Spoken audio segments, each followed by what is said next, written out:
Il y a plusieurs années, François, je me rappelle de cette petite histoire que j'avais lue. C'était une histoire qui voulait illustrer une doctrine de la Bible qu'on appelle la substitution.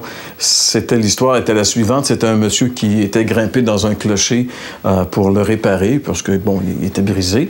Et puis, à un moment donné, il a perdu pied, il est tombé. Mais au moment où il tombait, il y avait un berger qui passait avec son troupeau de moutons. Alors, il est tombé sur un mouton. Le mouton est mort, mais lui, il a conservé sa vie. En fait, le mouton a subi le choc à sa place.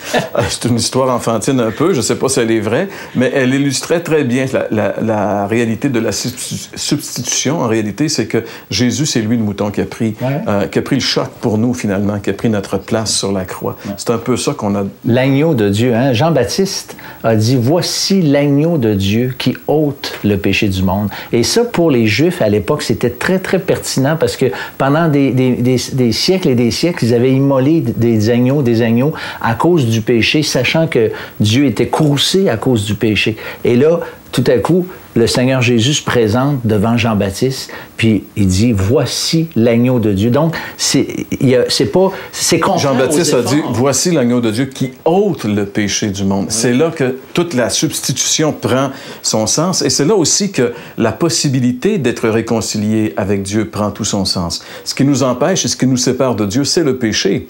Mais l'agneau de Dieu est venu pour enlever le péché, ôter le péché, c'est-à-dire la condamnation qui est liée au péché. Je suis coupable parce que j'ai péché. Vous êtes coupable parce que vous avez péché.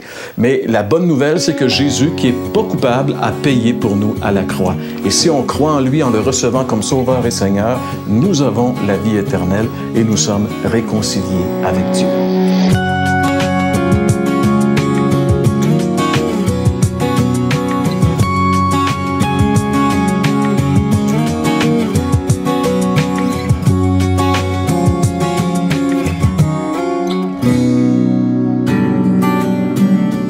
Nous remercions le Service d'orientation biblique de Québec.